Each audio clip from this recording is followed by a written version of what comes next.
Salamat sa nag-post ng picture ng box ng laruan nila. Wala akong plano bumili nitong Happy Meal na to. Pero ayun, nakapaglaro ako ng libre. Salamat. Naalala ko dati, nalalaro ko pa to sa family computer. Pati sa cellphone, nagkaroon ng Sonic. Parang mukhang maganda naman yung laro. Pero ang higit sa lahat, libre lang to. Scan nyo lang yung QR code sa box ng Happy Meal nyo ng Sonic.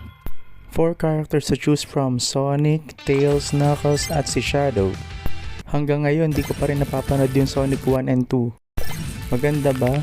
Ang naalala ko lang dati, nag-post sila ng picture ng Sonic na hindi maganda itsura kaya nagwala yung mga tao. Pero inayos naman nila. Tingin nyo, sinadya ba talaga nila yon? Si Sonic yung pangtapat ng Sega kay Super Mario ng Nintendo. Gaya ng Mario Kart, meron ding Sonic Team Racing. Thank you for watching.